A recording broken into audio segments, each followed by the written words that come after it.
Hello everyone, welcome back. हम बिहार जीविका पद के लिए, जैसे आप लोगों को पता है कि हम लोग टेस्ट सीरीज़ देख रहे थे, टेस्ट प्रैक्टिस सेट देख रहे थे और आज का हमारा ये छठा प्रैक्टिस सेट है, छठा या सातवां प्रैक्टिस सेट है। ठीक है, आप देख लीजिए कौन सा है, छठा या सातवां है। ठीक है, और हम एरिया कोऑर्डिनेटर पद के लिए ये प्रैक्टिस सेट कर रहे थे सब्जेक्ट नॉलेज का, जो 20 नंबर का प्रश्न है इससे बनेगा। ठीक है, सब्जेक्ट नॉलेज का, और इससे 20 नंबर का प्रश्न बनेगा। ठीक है, और मैंने इसका सिलेबस आज लगाया हुआ है। इसके साथ ही साथ आप लोगों के लिए एक इन्फो भी है कि ये जो सिलेबस है आप देख लीजिए पहले। एरिया कोऑर्डिनेटर पद के लिए, सिर्फ एरिया कोऑर्डिनेटर के लिए है ये। ठीक है, और ये इसका पूरा सिलेबस है, ज़्यादा नहीं है, थोड़ा सा सिलेबस है, 5 खंड में है।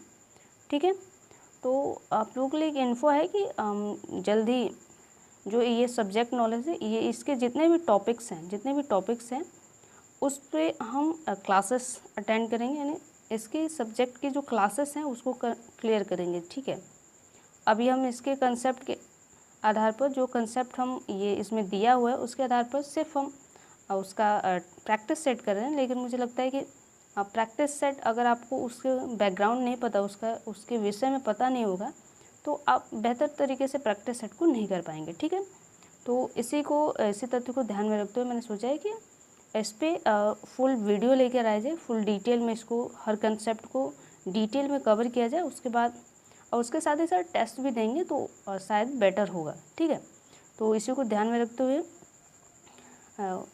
शायद मंडे से स्टार्ट हो जाए, मंडे या ट्यूसडे से स्टार्ट कर सकते हैं इसकी क्लासेस। ठीक है, तो ये इन्फो था आपके लिए कि मंडे या ट्यूसडे से हमारी क्लासेस स्टार्ट हो जाएंगी आकर्षिका एकेडमी पे। ठीक है, और टाइम आपको बता दिया जाएगा कि कब से क्लासेस ली जाएंगी इसकी।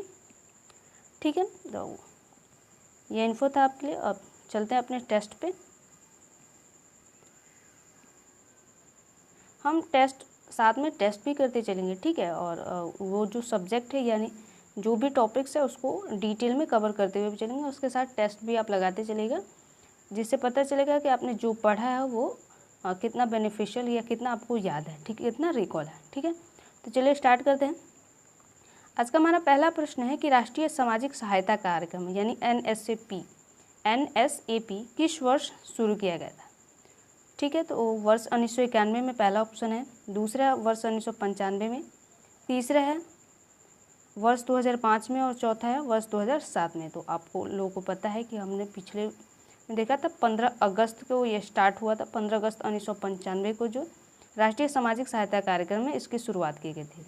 मैंने डेट भी बता दिया, 15 अगस्त। इससे पहले वाले सेट में या उसके एक दो पहले सेट में मैंने इस प्रश्न को हम लोगों ने किया भी है। ठीक है, अगले प्रश्न पे चलते हैं। NSAP का प्रशासन किस मंत्रालय द्वारा किया जाता है। सामाजिक न्याय और आधिकारिकता मंत्रालय, दूसरा है वित्त मंत्रालय, तीसरा है ग्रामीण विकास मंत्रालय और चौथा है स्वास्थ्य एवं परिवार कल्याण मंत्रालय द्वारा। तो जो NSAP का प्रशासन है वो ग्रामीण विकास मंत्रालय के तहत किया जाता है। ऑप्शन नंबर सी इसका राइट जवाब होगा। अगले प्रश्न पे चलते हैं। इंदिरा गांधी राष्ट्रीय वृद्धावस्था पेंशन योजना यानी IGNOAPS के तहत 80 वर्ष या उससे अधिक आयु के लाभार्थियों को प्रतिमाह कितनी धनराशि प्रदान की जाती है। पहला ऑप्शन है 200, दूसरा ऑप्शन है 300, तीसरा ऑप्शन है 500 और चौथा ऑप्शन है 1000। तो जो इंदिरा गांधी राष्ट्रीय वृद्धावस्था पेंशन योजना है इसके तहत जो 80 वर्ष के या उससे अधिक के जो आयु वर्ग के जो लाभार्थी हैं उनको प्रतिमाह 500 रुपये की धनराशि प्रदान कर देते हैं। ठीक है, और इससे पहले जो होते हैं यानी 60 से लेकर 79 तक उनको 200 रुपये की धनराशि प्रदान की जाती है। ठीक है, तो इसका राइट जवाब होगा ऑप्शन नंबर सी 500। अगले प्रश्न पर चलते हैं।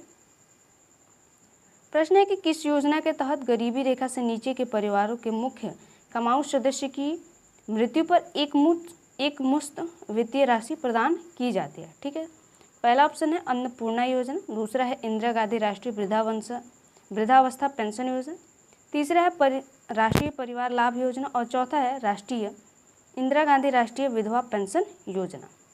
ठीक है, तो इसका जो राइट जवाब होगा राष्ट्रीय परिवार लाभ योजना और इसके तहत 20,000 की धनराशि प्रदान की जाती है। आप लोगों को पता है इससे पहले के टेस्ट में भी हम लोगों ने देखा है कि 20,000 की धनराशि प्रदान की जाती है, तो राष्ट्रीय परिवार लाभ योजना के तहत।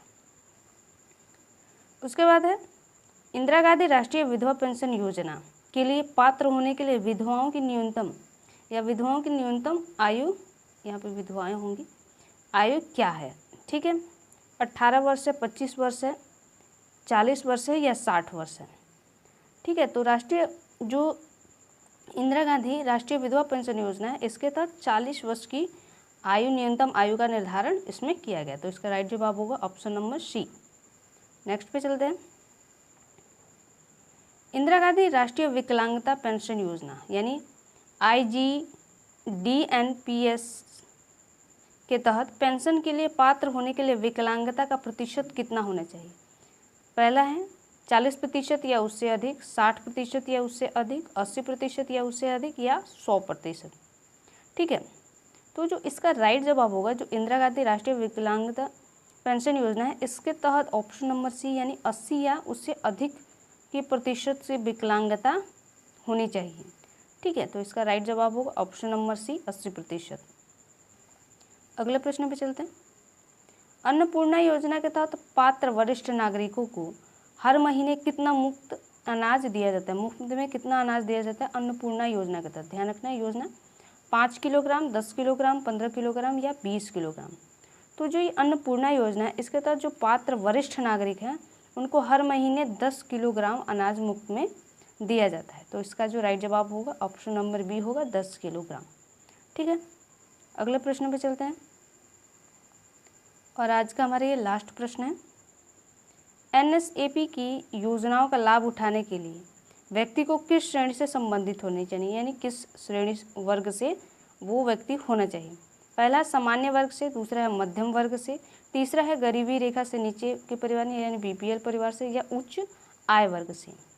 तो जो NSP के तहत योजनाओं का लाभ उठाने के लिए व्यक्ति को जो है गरीबी रेखा से नीचे यानी जो BPL परिवार से संबंधित होना चाहिए, यानी BPL वर्ग से सम्मिलित होना चाहिए, यानी BPL वर्ग का व्यक्ति जो है NSP के योजना के तहत लाभ उठाने का पात्र होगा, ठीक है। तो मिलते हैं नेक्स्ट वीडियो में गाइस, तब तक के लिए धन्यवाद।